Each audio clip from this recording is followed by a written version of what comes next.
Audio Jungle.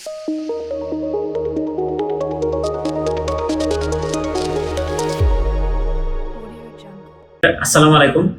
আমরা রোগীদের কাছ থেকে একটা প্রশ্নের সম্মুখীন হই যে আমার তো দীর্ঘমেয়াদী সর্দি কাশি লেগেই থাকে, আমার কি অ্যাজমা আক্রান্ত হওয়ার সম্ভাবনা আছে?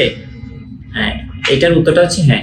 যে যারা সাধারণত সর্দি কাশি লেগে থাকে তাদের ওই যে ক্রনিক অ্যালার্জিক রাইনাইটিস রোগে আক্রান্ত অথবা রাইনোসাইনোসাইটিস রোগে আক্রান্ত, এটা যেহেতু শ্বাসনালী রোগ, শ্বাসনালীটা নাক, গলা, ফুসফুস এবং সেটা উপরের দিকে থেকে শুরু হয়ে নিচের দিকে অ্যাজমায় পরিণত হতে পারে।